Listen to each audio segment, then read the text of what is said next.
2,500 years ago, nestled in a fertile valley along the border between India and Nepal, a child was born who was to become the Buddha. The stories say that before his birth, his mother, the queen of a small Indian kingdom, had a dream.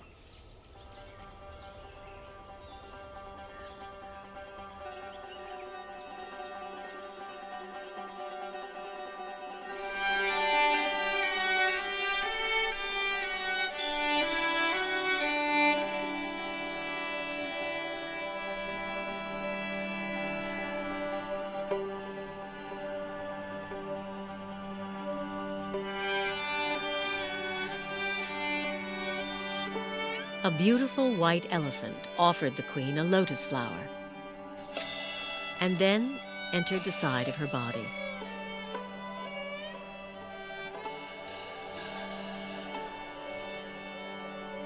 When sages were asked to interpret the dream, they predicted the queen would give birth to a son, destined to become either a great ruler or a holy man.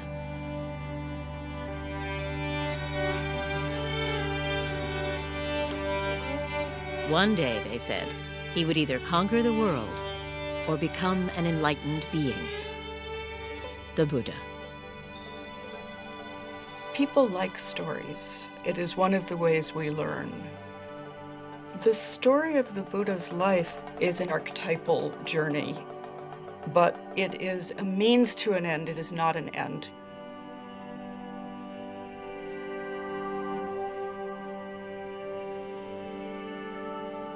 Within 10 months, as a tree lowered a branch to support her, a baby boy was born, emerging from her side.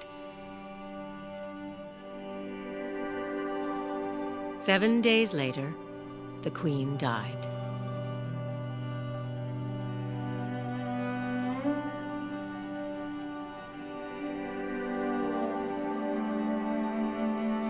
The world is filled with pain and sorrow, the Buddha would one day teach. But I have found a serenity, he told his followers, that you can find too.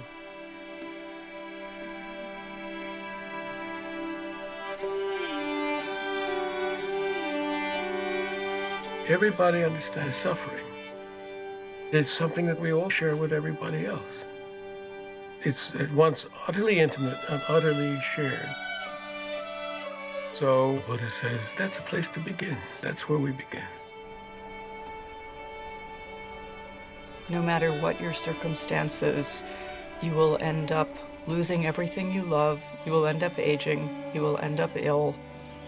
And the problem is that we need to figure out how to make that all be all right. What he actually said was that life is blissful. There's joy everywhere, only we're closed off to it.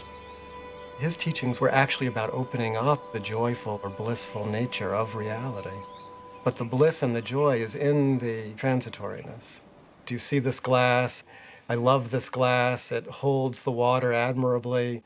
When I tap it, it has a lovely ring. When the sun shines on it, it reflects the light beautifully. But when the wind blows and the glass falls off the shelf and breaks, or if my elbow hits it and it falls to the ground, I say, of course. But when I know that the glass is already broken, every minute with it is precious.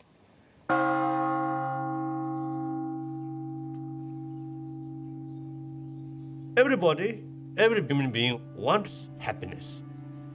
And Buddha, he acts like a teacher. You are your own master. Future, everything depends on your own shoulder. Buddha's responsibility is just to show the path. That's all. The Buddha can shine out from the eyes of anybody. Inside the buffeting of an ordinary human life, at any moment what the Buddha found, we can find.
In southern Nepal, at the foot of the Himalayas, is one of the world's holiest places, Lumbini, where, according to the sacred tales, the Buddha was born.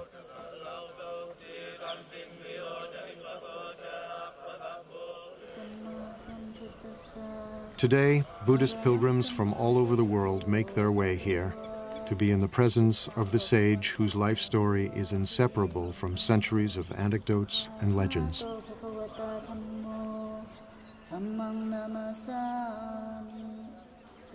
There are countless stories of the Buddha. Each tradition, each culture, each time period has their own stories.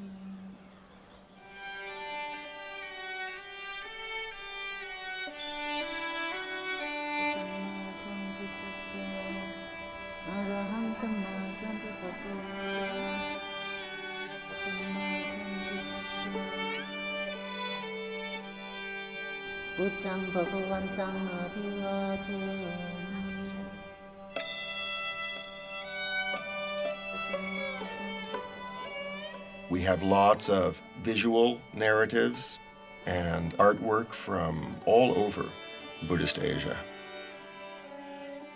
But the first written material, actually, the first biography, say, of the Buddha, really, we don't see that before about 500 years after his death. For the first few centuries, Buddhist narrative was oral.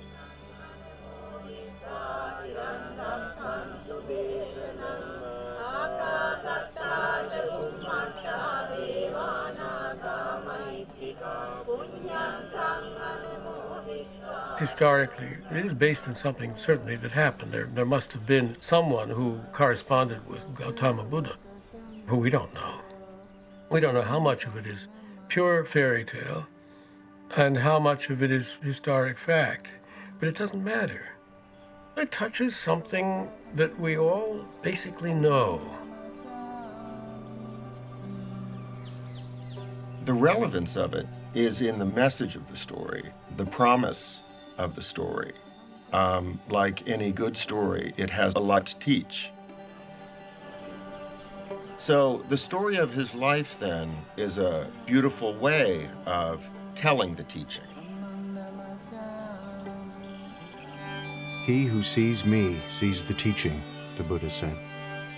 And he who sees the teaching sees me.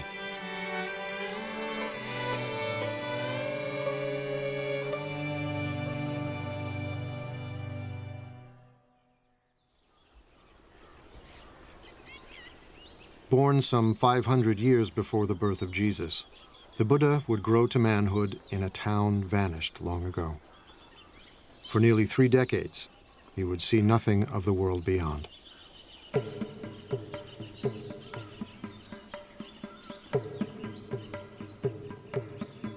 The tales say he was the son of a king, raised in a palace with every imaginable luxury.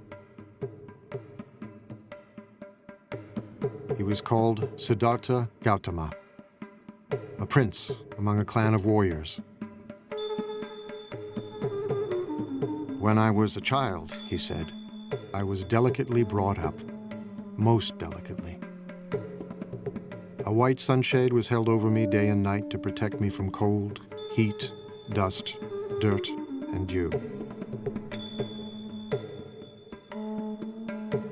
My father gave me 3 lotus ponds. One where red lotuses bloomed. One where white lotuses bloomed. One where blue lotuses bloomed. The father wants him to be a king, wants him to conquer the world, to be the emperor of India, which at that time was 16 different kingdoms. And it was predicted that he would be able to conquer wherever he wanted if he remained as a king. So the father was creating this artificial environment to coddle him. His father wanted to prevent him from ever noticing that anything might be wrong with the world, because he hoped that he would stay in the life they knew and loved and not go off as was predicted at his birth and possibly become a spiritual teacher rather than a king. Shielded from pain and suffering, Siddhartha indulged in a life of pure pleasure. Every whim satisfied, every desire fulfilled.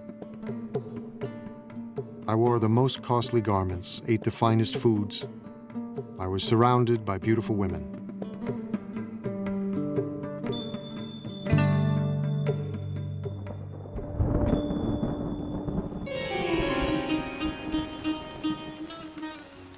During the rainy season, I stayed in my palace, where I was entertained by musicians and dancing girls.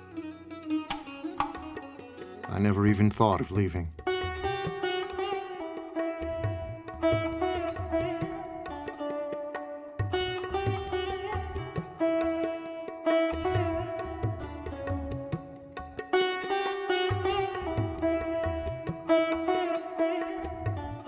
When he was 16, his father, drawing him tighter into palace life, married him to his cousin. It wasn't long before they fell in love. He was totally in love with her. There is a story that on their honeymoon, which was about 10 years long, at one time they rolled off the roof that they were making love on while in union, and they fell down but landed in a bed of lotuses and lilies and didn't notice they had fallen.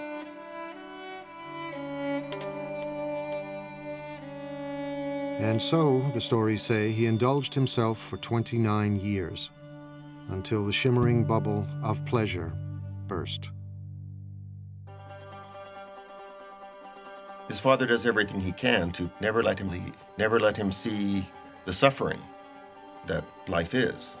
But one day he goes outside and he's traveling through the kingdom and he has the first of 4 encounters.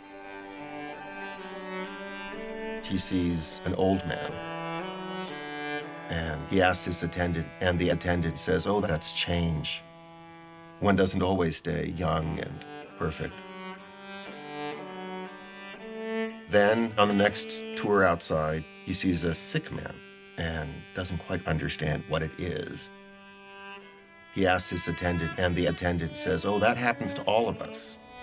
Everybody gets sick, and don't think you are a prince, you will not get sick. Your father will get sick, your mom will get sick, everybody will become sick. Then he sees that it isn't just the sick person, in fact, it's universal. And something is stimulated inside of him, so he keeps getting the chariot driver to take him out. And he sees, horror after horror. And on his 3rd trip outside, he meets a corpse. And he recognizes impermanence and suffering and death as the real state of things. The world that he had been protected from, shielded from, kept from seeing. And he was shocked.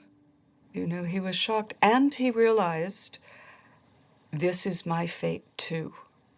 I will also become old. I will also become ill. I will also die. How do I deal with these things?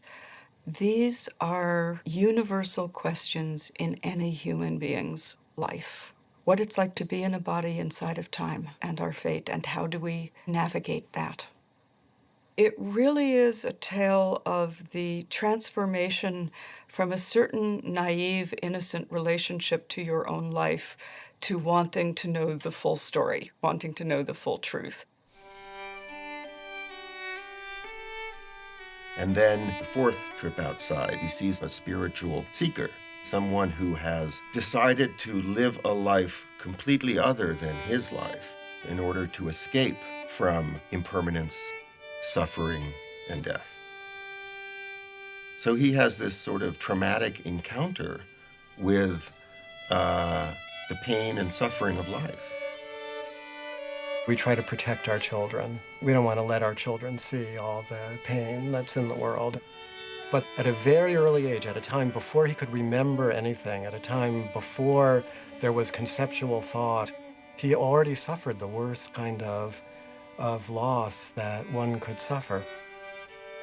Suddenly and mysteriously, his mother died when he was a week old.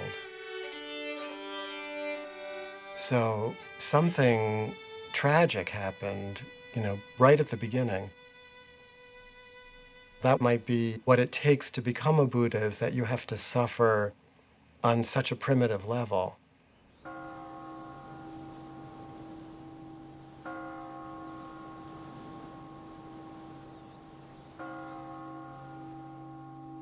"29 years old, profoundly troubled, Siddhartha was determined to comprehend the nature of suffering.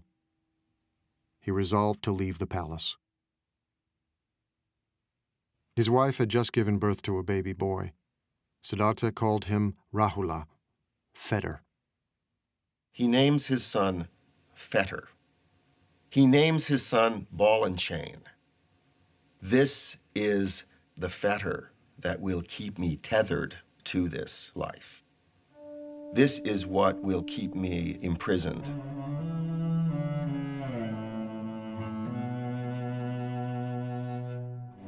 Late one summer evening, Siddhartha went into his wife's room. A lamp of scented oil lit up. His wife lay sleeping on a bed strewn with flowers, cradling their newborn son in her arms. He gazed from the threshold, deep in thought.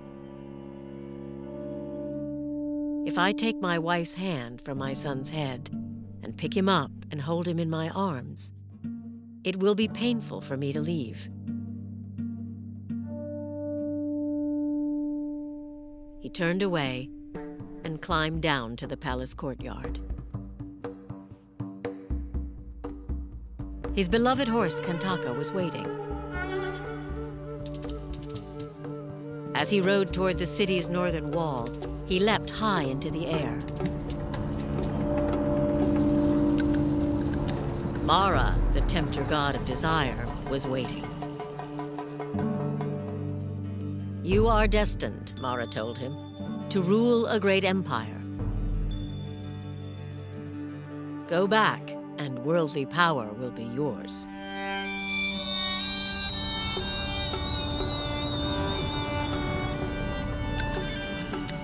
Siddhartha refused. He left grief and probably absolute puzzlement and dismay in the hearts of wife, in the infant son who was innocent and yet was suddenly fatherless, and of course his own father. But there is no knowledge won without sacrifice.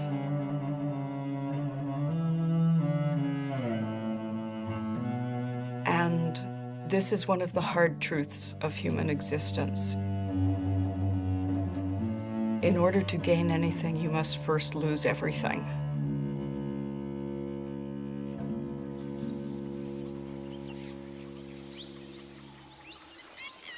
Siddhartha was alone in the world for the first time.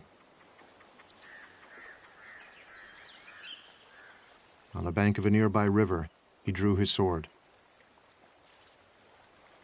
Although my father and stepmother were grieving with tears on their faces, he said, I cut off my hair, I put on the yellow robes and went forth from home into homelessness. I had been wounded by the enjoyment of the world, and I had come out longing to obtain peace.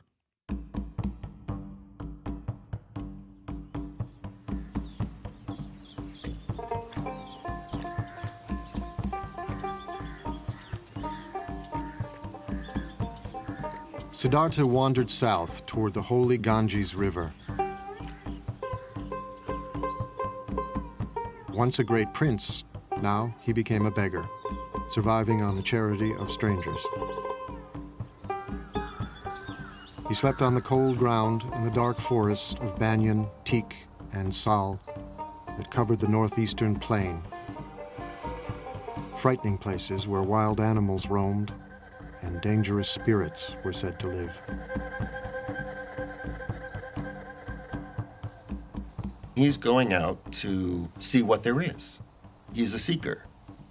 He doesn't have a teaching yet. He doesn't have an understanding yet. He doesn't have an insight yet. He doesn't have a solution yet, but he recognizes the problem.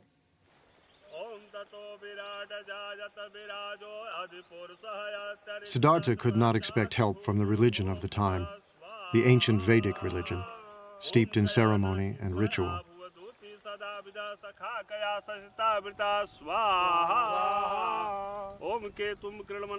Some of its rituals still live on in ceremonies conducted by Hindu priests who chant Vedic formulas more than 2,500 years old.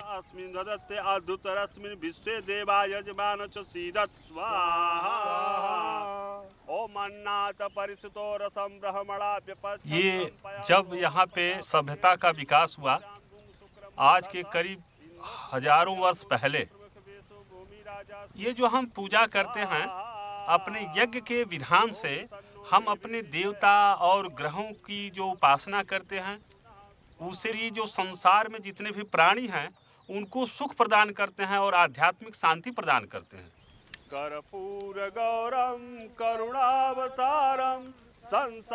For centuries, the Vedic rituals had commanded respect for the gods and inspired conviction. But by Siddhartha's time, the rituals no longer spoke to the spiritual needs of many Indians, leaving a spiritual vacuum and a sense of foreboding.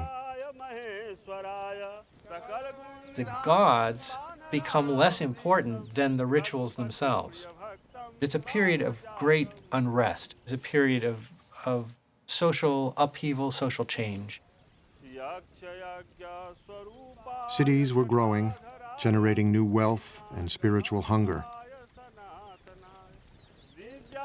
As one ancient voice cried out in despair, "The oceans have dried up, mountains have crumbled, the pole star is shaken, the earth founders, the gods perish. I'm like a frog in a dry well." A lot of people aren't satisfied with the religion that they grew up in. And when Prince Siddhartha decides to give up his life, he's doing something that lots of other people were doing. Siddhartha joined thousands of searchers like himself, renunciants, men and even a few women who had renounced the world, embracing poverty and celibacy, living on the edge, just as spiritual seekers still do in India today.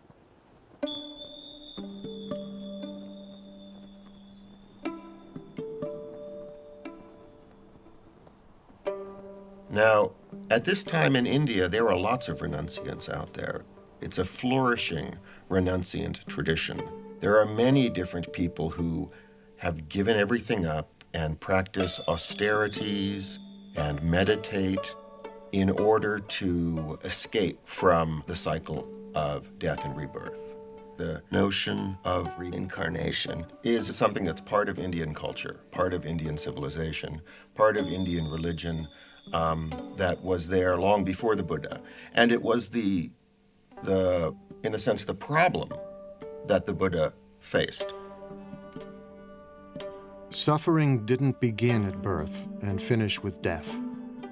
Suffering was endless.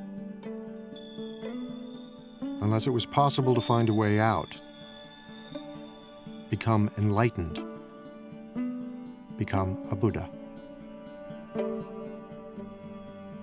In his time, there was a sense of death not being final, but of death leading inexorably to rebirth, and of suffering beings bound to the wheel of death and rebirth.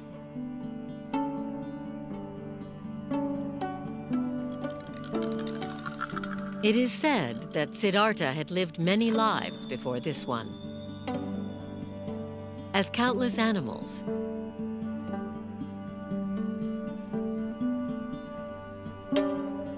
innumerable human beings,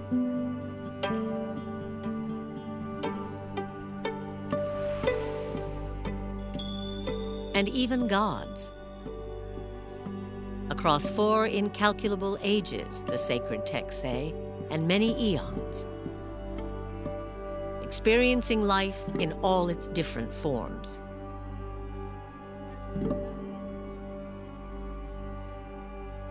Siddhartha's previous lives, many eons, sometimes as a human being, sometimes as an animal, but then gradually, you see his practice becoming more higher and higher and deeper, deeper.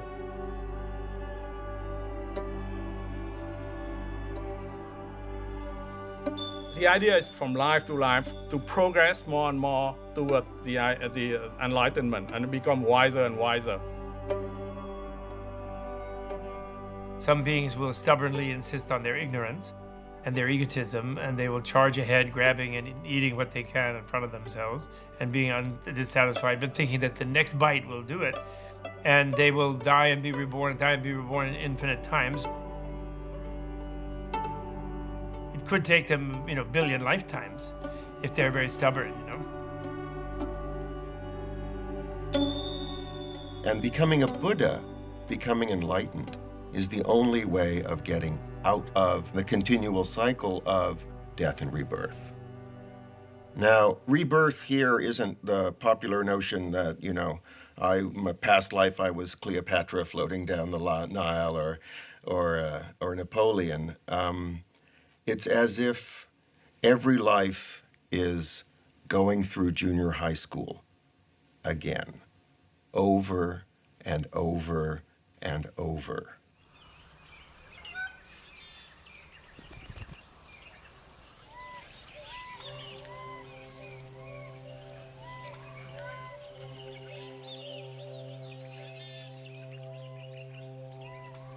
With the authority of the priests worn thin and wisdom seekers like Siddhartha roaming the countryside, holy men emerged, teaching their own spiritual disciplines.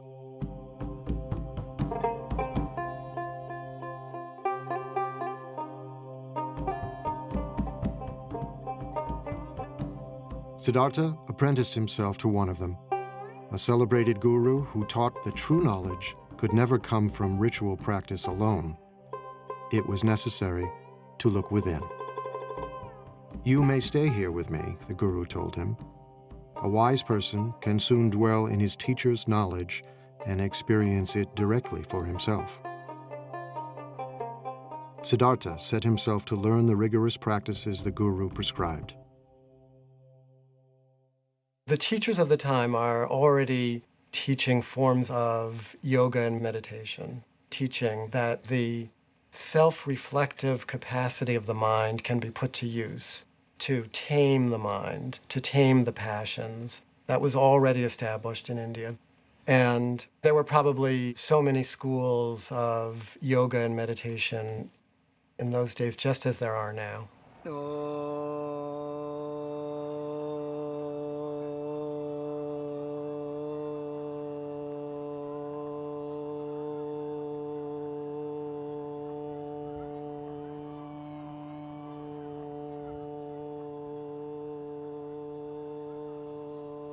योग केवल शरीर के लिए नहीं है।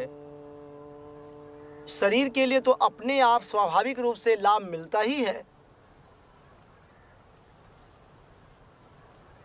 योग का जो मुख्य लक्ष्य है कि हम समाधि को प्राप्त कर जाएं।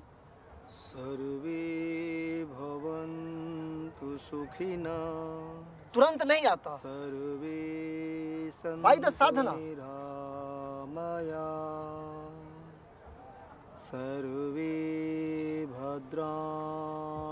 Although yoga appears to focus on controlling the body, it is in fact an ancient spiritual discipline, a form of meditation, harnessing the energies of the body to tame the mind.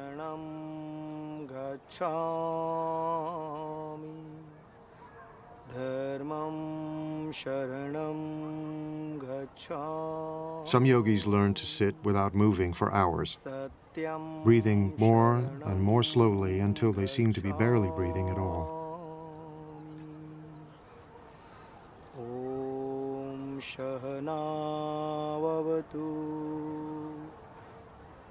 Sarve bhavantu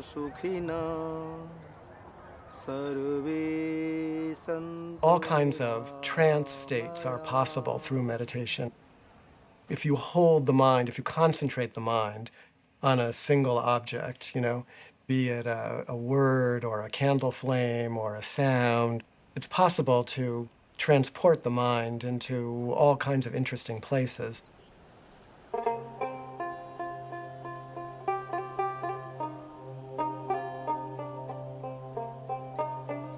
The person who was to become the Buddha was very good at all of those practices. He was a super student, doing these practices, taking them to their limit, and no matter what he did in these practices, he was still stuck in the pain that he set out with. He ascends to these very rarefied states of consciousness, but it's not permanent. And it does not bring penetrating truth into the nature of reality. So these become a temporary escape from the problem of existence, but they don't solve the problem.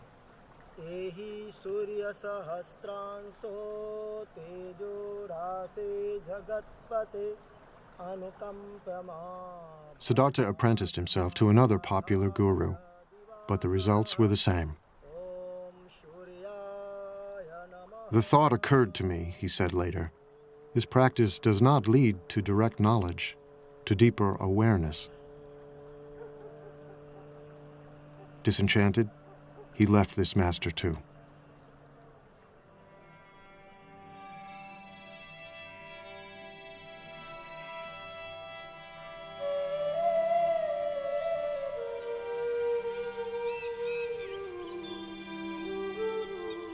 Siddhartha continued to drift south, still searching for the answer to his questions. Why do human beings suffer? Is there any escape? He's trying and trying and searching, and he already experienced extreme luxury, so now he tries extreme deprivation.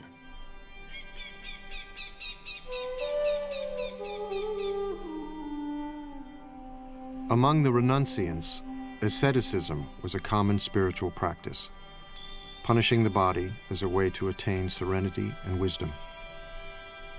Siddhartha fell in with 5 other ascetics, and soon was outdoing them in mortifying the flesh, subjecting his body to extremes of hardship and pain.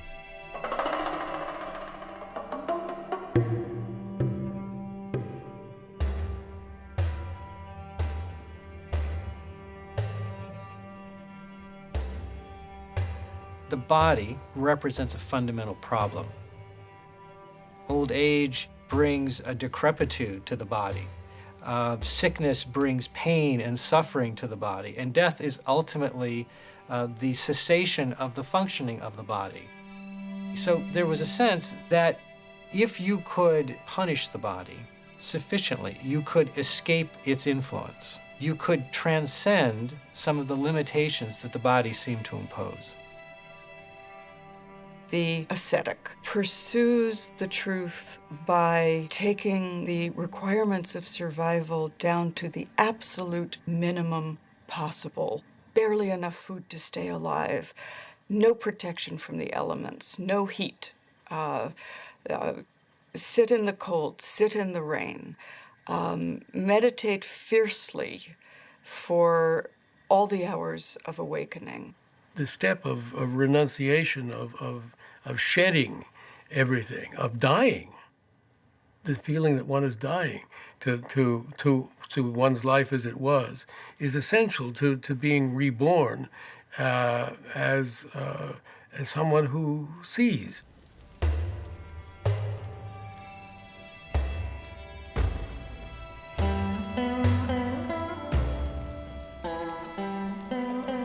Ascetics can still be seen in India, firm in the belief that by subduing the flesh, they can gain spiritual power.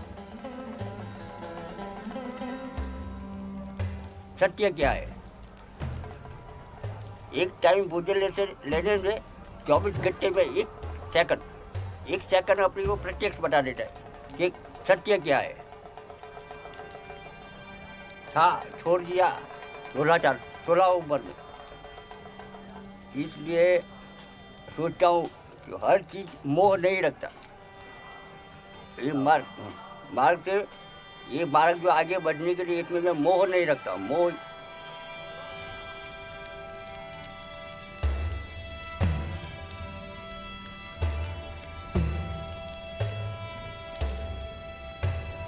Emaciated, exhausted, Siddhartha punished himself for 6 years, trying to put an end to the cravings that beset him. He tortures himself, trying to destroy anything within himself that he sees as bad. The spiritual traditions of that time said you can be liberated if you eliminate everything that's human, everything that's coarse and vulgar, every bit of anger, every bit of desire. If you wipe that out with force of will, then you can go into some kind of transcendental state.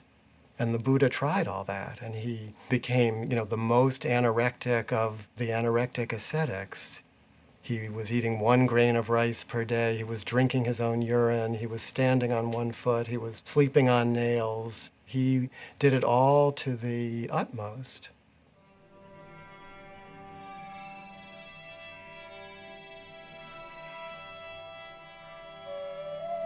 My body slowly became extremely emaciated, Siddhartha said. My limbs became like the jointed segments of vine or bamboo stems. My spine stood out like a string of beads. My ribs jutted out like the jutting rafters of an old abandoned building. The gleam of my eyes appeared to be sunk deep in my eye sockets, like the gleam of water deep in a well. My scalp shriveled and withered like a green bitter gourd, shriveled and withered in the heat and wind.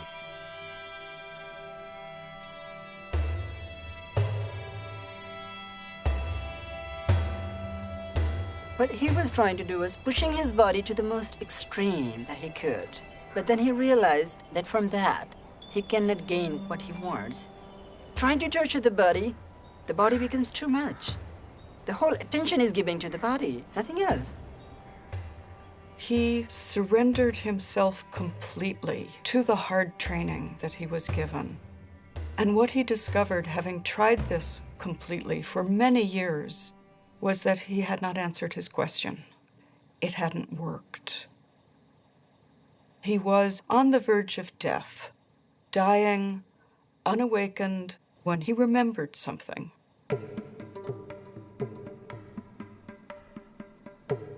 He remembered a day when he was young and sat by the river with his father, and the perfection of the world as it was simply gave itself to him. Years before, when Siddhartha was a small boy, his father, the king, had taken him to a spring planting festival.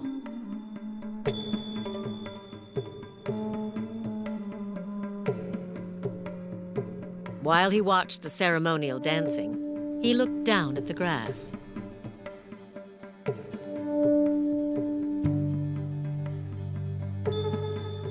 He thought about the insects and their eggs, destroyed as the field was planted. He was overwhelmed with sadness. One great taproot of Buddhism is compassion, which is the deep affection that we feel for everything because we're all in it together, be it other human beings, other animals, the planet as a whole, the creatures of this planet, the trees and rivers of this planet. Everything is connected.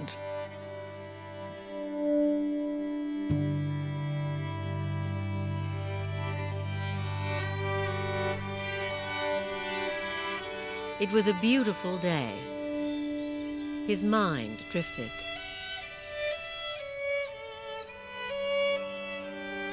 As if by instinct, he crossed his legs in the yoga pose of meditation. and the natural world paid him homage. As the sun moved through the sky, the shadows shifted, but the shadow of the rose apple tree where he sat remained still. He felt a sense of pure joy. The joy that he found is in the world that is already broken. It's in this transitory world that we're all a part of. And the fabric of this world, despite the fact that it can seem so horrible, the underlying fabric of this world actually is that joy that he recovered. That was his great insight. But, he says, I can't sustain a feeling of joy like this if I don't take any food, so I better eat something. And then at that moment, a village maiden mysteriously appears carrying a bowl of rice porridge. And she said to him, "Here, eat." That moment of generosity and release, when he accepted the rice, was a decision towards life. It was what in the Christian tradition might be called grace, that you cannot do it completely on your own. And in Christianity, the grace comes from the divine. In the story of the Buddha, the grace comes from the ordinary kind heart of a girl who sees somebody starving and says, "Eat." There's something beautiful. Whenever I remember that story, it makes me so happy because I see the heart of Buddha as the person he was, like the Siddhartha.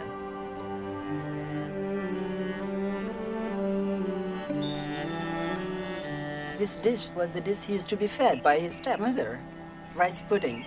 He was missing that so much. And then he remembered maybe further and further, and he remembered about his wife, about his son, and the deepest emotions that he had suppressed. They overpowered. They came up, and they were still there. He had a feeling of missing. He had a feeling of seeing his son, and a feeling of being near his loved ones. They were so powerful. Oh, this must have soaked his whole entire being. He was actually an utter failure. He had been clinging to the path of asceticism, and when he took the food, what followed was a return of his original question. Life is painful. Life involves change. This is still a problem. The problem didn't disappear.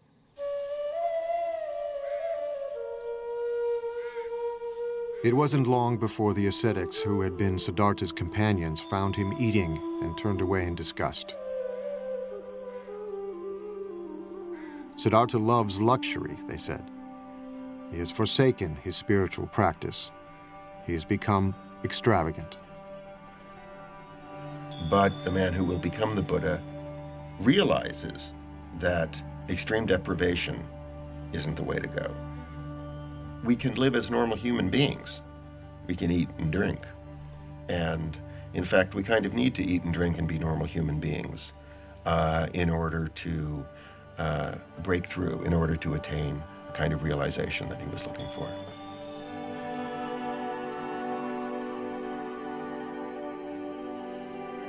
Siddhartha had put his faith in 2 gurus. They hadn't helped him. He had punished his mind and body. That had almost killed him. Now, he knew what he must do. To find the answer to his questions, he would look within and trust himself.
Bodh Gaya is a small town in northeastern India.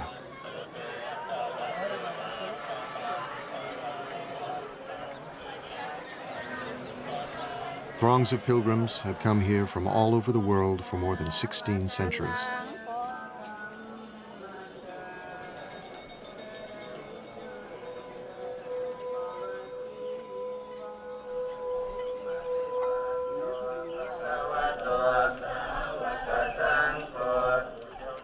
For Buddhists, there are hundreds of holy places, but none more sacred than this one. Bodh Gaya is the sacred point from which the Buddhist faith radiates.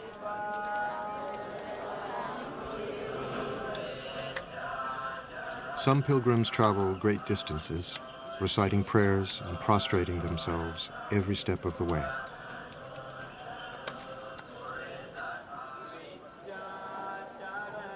It is their Mecca and Jerusalem.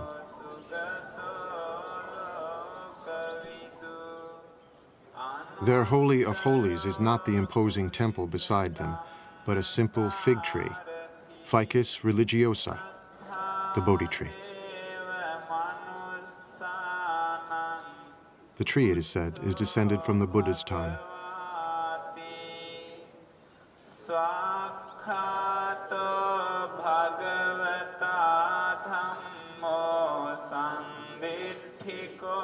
Every pilgrim knows the story of how Siddhartha, after accepting the rice milk from the young girl, put aside the rags he was wearing, bathed himself in a nearby river, and strengthened, sat down in the shade of the Bodhi tree and began to meditate.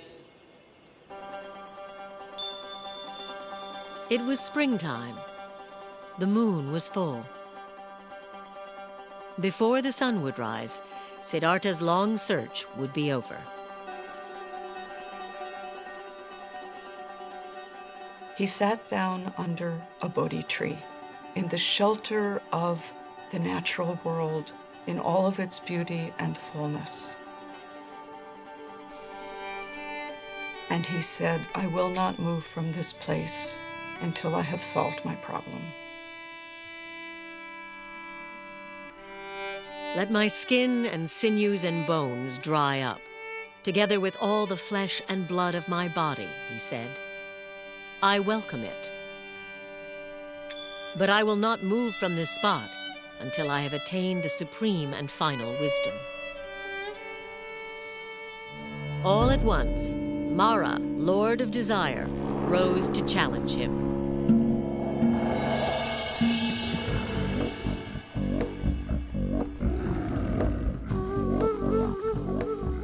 With an army of demons, he attacked.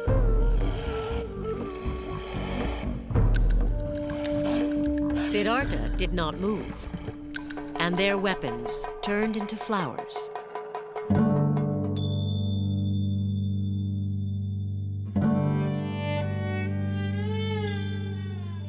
Mara is the ruler of this realm of desire, this world that we all live in. And what he's afraid Siddhartha is going to do when he attains enlightenment and becomes the Buddha is conquer that world. That is, he's going to do away with desire. He's going to wreck the whole game. Mara did not give up. He sent his 3 daughters to seduce him.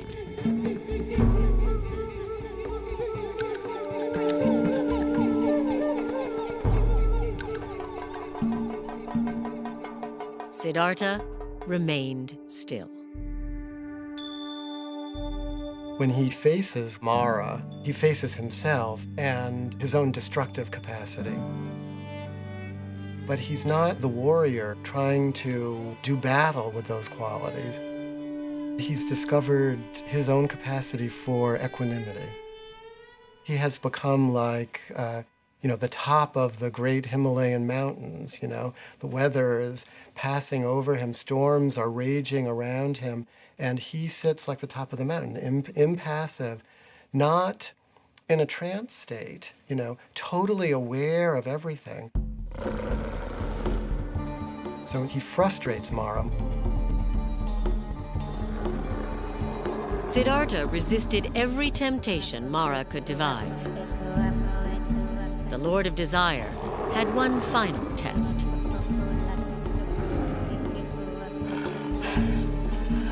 He demanded to know who would testify that Siddhartha was worthy of attaining ultimate wisdom, and his demon army rose up to support him.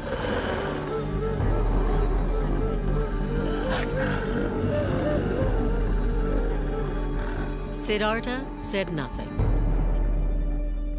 He reached down and touched the ground, and the earth shuddered.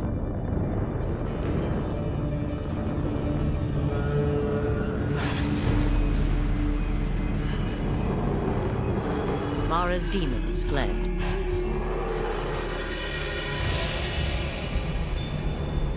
The Buddha reaches down and with his finger touches the earth. He says, "The earth is my witness." He said, "Mara, you are not the earth. The earth is right here, beneath my finger. And the earth is what we're talking about. Accepting the earth, not owning the earth, not possessing the earth, but the earth just as it is, abused and exploited and despised and rejected and plowed and mined and shat on and everything else, you know. It's still the earth, and we owe everything to it."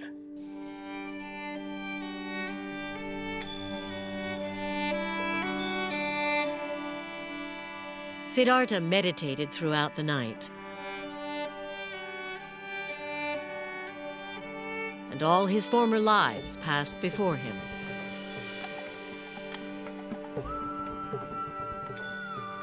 He remembers all his previous lives, infinite numbers of previous lives. Female and male and every other race and every other being in the vast ocean of life forms.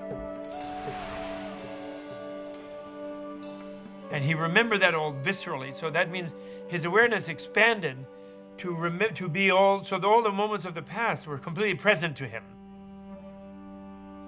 He gains the power to see the process of birth, death, and rebirth that all creatures go through. He's given this sort of cosmic vision of the workings of the entire universe.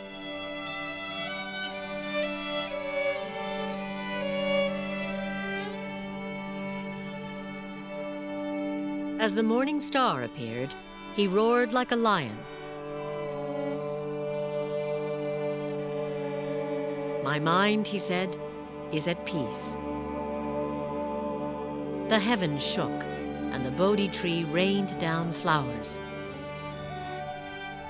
He had become the awakened one, the Buddha.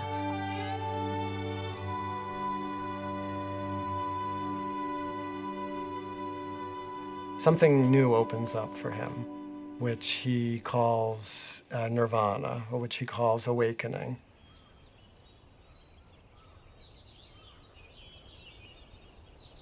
He said, "At this moment, all beings and I awakened together." So it was not just him, it was all the universe. He touched the earth, as earth is my witness. Seeing this morning star, all things and I awaken together. It's not like entering a new state, it's uncovering or surrendering to the reality that has always been there. He realized he'd always been in nirvana, that nirvana was always the case. Your reality itself is nirvana. It's the unreality, it's your ignorance that makes you think you're this self-centered, separate being trying to fight off an overwhelming universe and failing. You are that universe. You're already enlightened. He's saying the capacity for enlightenment, that your awakeness already exists within you.